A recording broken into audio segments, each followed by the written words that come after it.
What's going on, Washington Football Nation? It's your boy Rio, and we're back with another episode of Rambling with Rio. I got my guy Michael Haas, who y'all love to hear break down these quarterbacks in the day because we've seen enough. And I've completely changed my tune on the possibility of Cam Newton in DC. And my guy Mike is here to tell us why we should all be feeling the same way. Why should we be giving Cameron JERRELL Newton a shot? And if you want to touch on some of Taylor's performance yesterday, we could do that as well. All right. So one, what's up? What's up, by the way? What's good? One, Cameron Newton.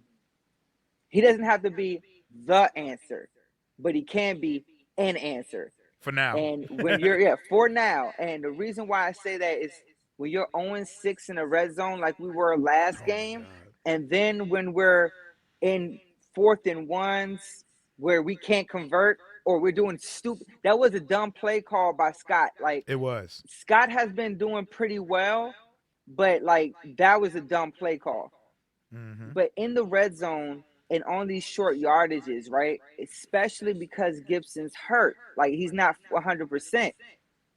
Cam Newton would have been a huge upgrade. My God, you can't tell me for 1 second that we would have been 0-6 the last game in the red zone with Cam Newton. Not at all. Way. Not a chance. Not a chance. And we're getting to this point where it's like, hey, let's tank. It's not about tanking. It's a statement. I said you have to keep fighting.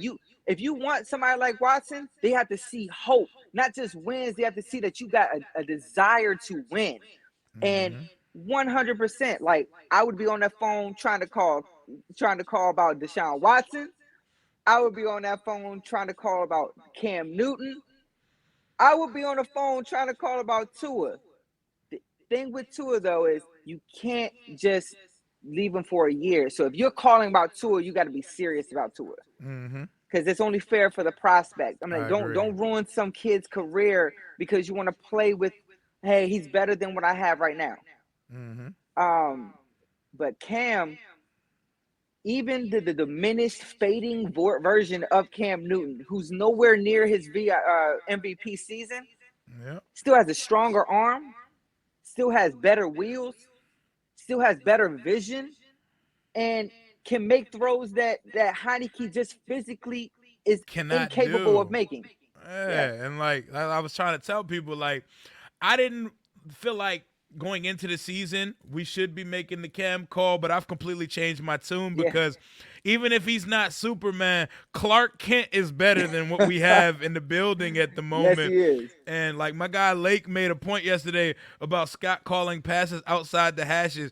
Heineke cannot make any of those throws, man. And I went back and watched most of Cam's dropbacks from last year. And while we can sit here and talk about his touchdown to interception ratio, he had 12 rushing touchdowns and 600 yards rushing, and he didn't even play it in a bunch of games last year. And what that tells me alone, all his rushing touchdowns come in the red zone. So what that tells me alone is most of these trips unsuccessfully to the red zone, you have someone like Cam Newton who isn't the same athletically. His body alone is going to get in the end zone in the red zone. Absolutely. He's not going to get pushed back regularly on no quarterback sneak and just the threat of Cam in the red zone opens up the offense too. Taylor has wheels, but he doesn't scare you in the red zone. No, just because he's so small that they're like, in order for you to be that size and be that the threat in the red zone where those big bodies are there and it's a limited space and everything's so condensed, you have to be Kyler Murray. Like, you Yep. have to be somebody who has wheels to the point where it's like, hey, I don't know what this guy can do, will do, and I'm on my heels. That's elite athleticism. He's a great athlete, but he's not elite athleticism. Mm-hmm. That big boy ball. There's another thing Ron said last night, which he got a lot of heat for this, right? But Yep. he's absolutely right about this. He said, we have to find out who we are. And that is so true, Yep. specifically on play calling too, because Scott has done a really good job. But there's been times where he's abandoned the run. Like when you're inside your 6 yard line and you don't run the ball at all, and you're doing all these passes, you're like, yeah, man, you have to, and I get it. Who's gonna be the person to step up in those places, right? Mm-hmm.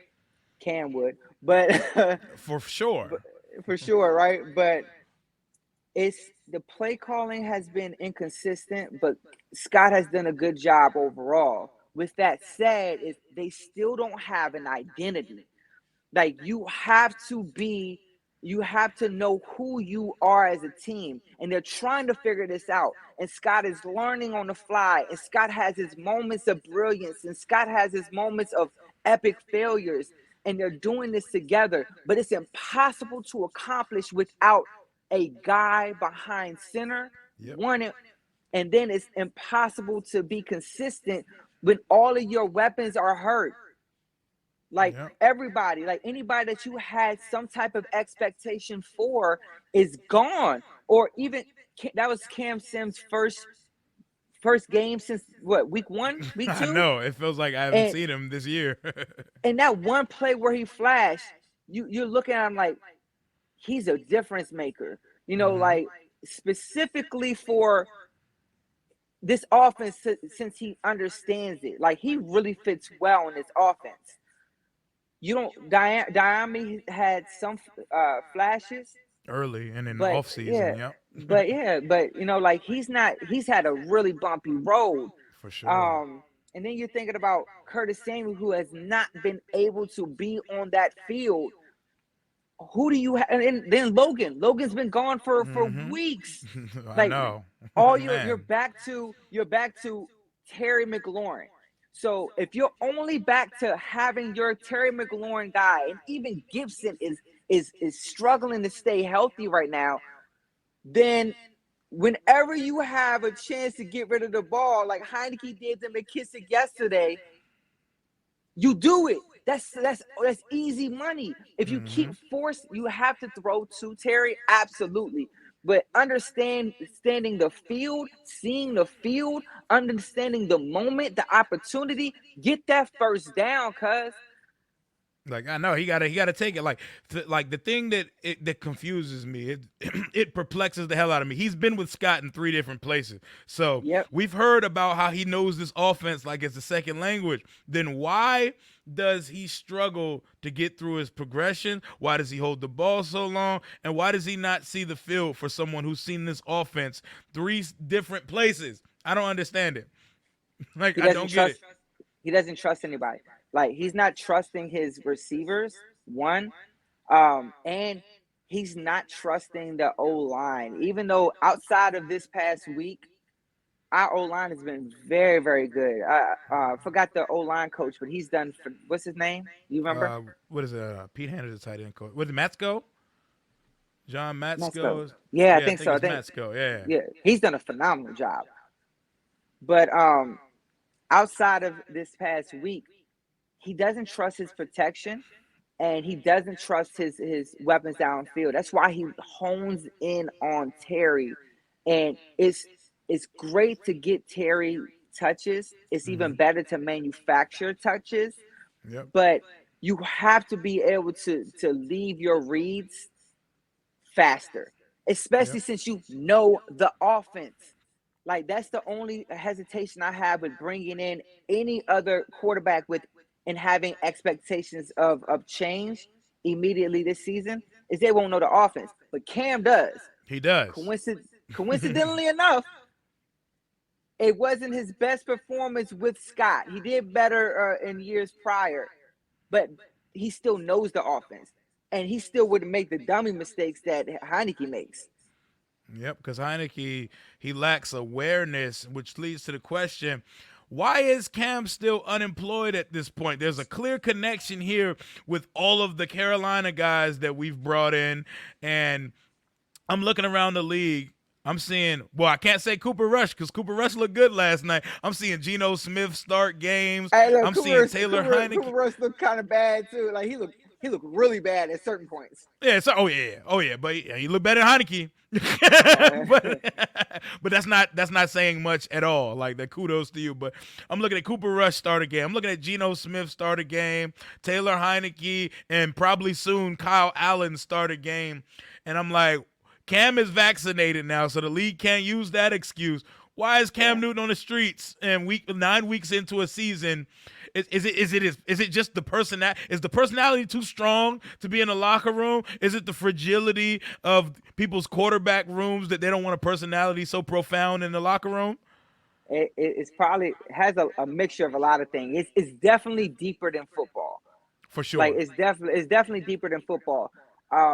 Cam's never been a person that you have to question him as a man or as a leader. So he's very strong, very direct, and he's not going to give you just that BS answers that most people. He's going to be very honest and direct. That's not for everybody. Mm-hmm. One, and that's definitely not for a fragile quarterback room. Two, three is he probably wants an actual chance, and I don't blame him for that because in his mind, he's still better. And it's factual. He's still better than a lot of quarterbacks in the league. There's not 32 guys better than Cam Newton. That's just true. And he probably feels like, yeah, man, I need an actual shot, not just, hey, put me in because somebody's gone for a couple weeks. That's probably some of it. Pride is probably another part of it. But then it's also the issue where it's deeper than football, and nobody wants to have that convo at the end of the year. They don't want to have that convo at the end of the year where it's like, hey, Cam just played 6 of his best games with us, but what are we going to do after this? And the teams that don't have the solidified answer at quarterback, right? That's a tough question. Like, how do you let somebody walk? But then it's like, are you going to give him the fair shot for him to start? No. So the best, like I said, I think Washington is the best fit because of familiarity, the understanding of the offense, and then the fact that there's a huge need where he could start. He can actually start if he got that chance the remainder of the year, even if Fitzpatrick was healthy. Yep. And I'm at the point of the season where I've forgotten and I've completely discounted that Fitzpatrick is a roster spot because I just don't see 40-year-old men with a hip issue coming back at this point. Nah. And honestly, I don't care to see anything on this roster currently, and that's why I say Cam Newton. I see no reason why we shouldn't make the call at this point. Like you said, familiarity. He knows the constructs of the offense. He knows the culture that Ron wants to instill here. He's a leader, and unlike what's on our roster, he actually has a resume. He's actually produced and played at a high level. Sure, you can say his arm isn't what it used to be, and his athletic skills are diminished, but he still has a skill set and intangibles that aren't on this roster. So I don't see any reason to argue against it at this point. And if you really think Cam at this point is not better than Taylor Heineke, we should not be having football conversation. I'm not engaging that anymore. And I apologize to Cam for saying that we should not even make the call. I said it weeks ago. I was wrong. I was terribly wrong. I've been saying for like a month. I said we need to call Cam like a month ago. Do you understand? Think about how our season would have changed, right? Like there were games that even that Green Bay game, bro, we were in it for a Yeah. while, and we Kansas had City too. our and Kansas City, our offense was completely asleep. And there's some things that can steer. I watched my son's team play football, but they just lost in the championship. But I watched them, and there's nothing that affects that team more than hearing that click clack on the defensive end, and then seeing something like break. When you see somebody that breaks a tackle and shake somebody, when you see somebody in open space, Cam will do that. Cam will make grown men think about their business decisions. Exactly, because they like you don't want that. You don't want that locomotive coming at you full steam ahead. I see us playing things conservatively and not making any calls during the trade deadline. I think we'll aggressively pursue those type of things in the off season. So Yeah. I see no reason not to give my guy Cam a call, and I see no reason why the league is letting Cam Newton sit at home like he's washed when I'm looking at some of the Drek, the Mike Whites of the world. Well, they won yesterday, but some of these names that get opportunities in this league. That's a deeper conversation for another day. That's a deep You already know. That's a deep conversation. Yep, you already know. There's certain players that won't even get that shot. Exactly, like at all. Not even. Not people aren't even going to think about it. But I'm thinking about it like this: say we did sign Cam, give him like a 1-year deal or something, 2-year incentive laden deal, and then we tuck Malik Willis behind him for a year. That sounds like a situation I would sign up for. That's a beautiful situation. So that's exactly the situation that Malik and whoever has somebody like Cam and Malik would be a great situation because Malik can be everything that Cam wasn't as a thrower. And their running styles are different, but you can run an offense without any significant like changes and alterations. You know, like they can run that same offense. And that moment where Malik would be like, hey, he's getting this thing fast, all steam ahead. Yep. And Cam's not going to have a problem mentoring him. Look how he was with Mac Jones this offseason. Yeah. And Cam looked good in the preseason. Yeah. People forget that too. Cam looked great. Sharp. The arm looked back, and he was surgical. It's just once you spend that first-round pick on a quarterback, like, you know what I'm saying? You don't always have to look different. And they're way too different. And the fact that Mac was ready to play off rip because his style is different and coming from that Alabama system. But yeah, that pretty much wraps this one.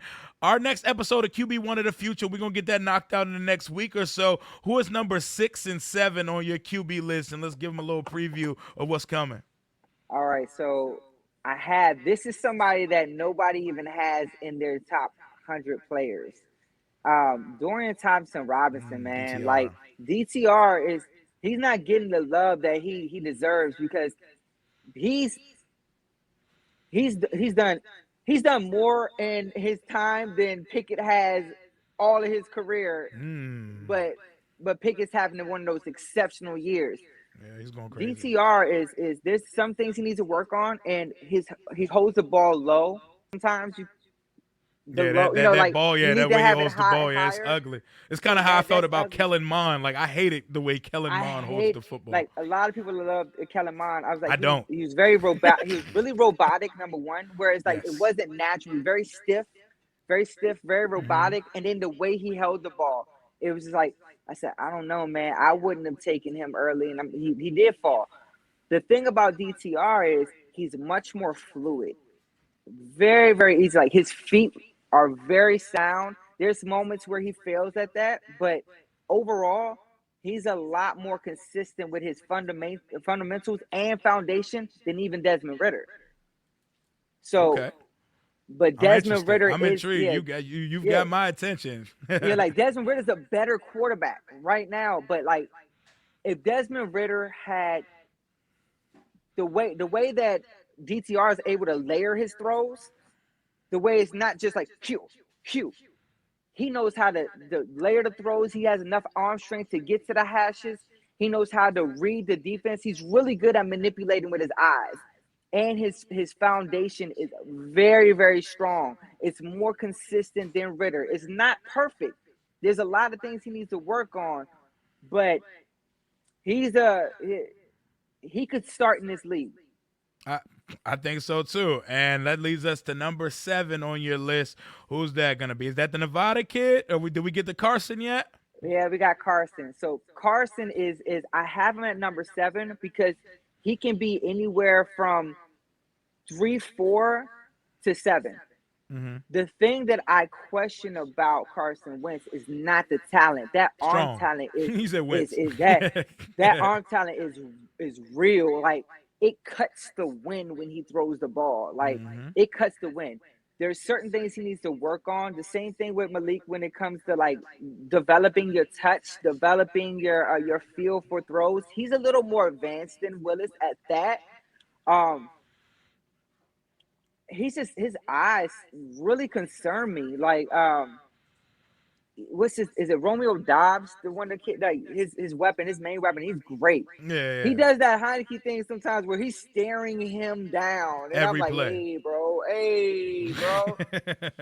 he has enough talent to get away with it in college, but in the pros, it would be an issue if he doesn't start to move past his reads faster.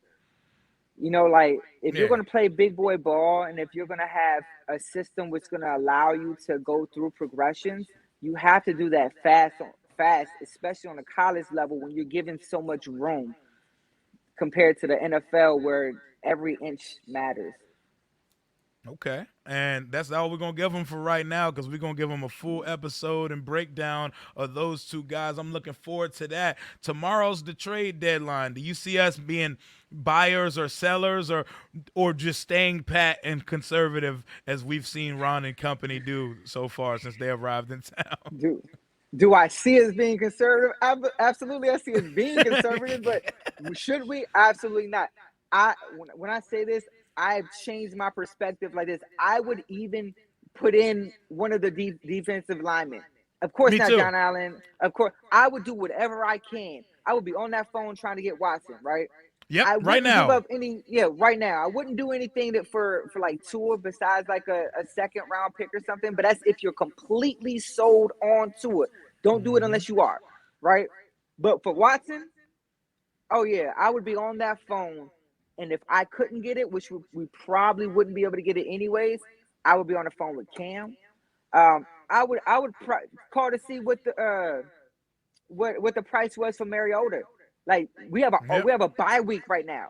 At the very least, you can use his mobility and get him somewhat acclimated to something, right? Whatever you can do. You must improve the most important position in football and in sports. 100%. And I just can't fathom going into the rest of the season. This is a very important time for us. We have 2 weeks to prepare for Tom Brady and the Bucks and the rest of the season. Things could get really ugly here for everybody if the team continues to not have a chance based on what's playing the quarterback position. At least put someone with some upside on the field. But we're going to see what we do. We're going to see if we make any moves, or at least make the calls. It would be nice to know that we're out here making the phone call, like, at least at this point, because we've been so conservative. I'm not sure we're doing that. But that's going to wrap today's episode of Rambling with Rio.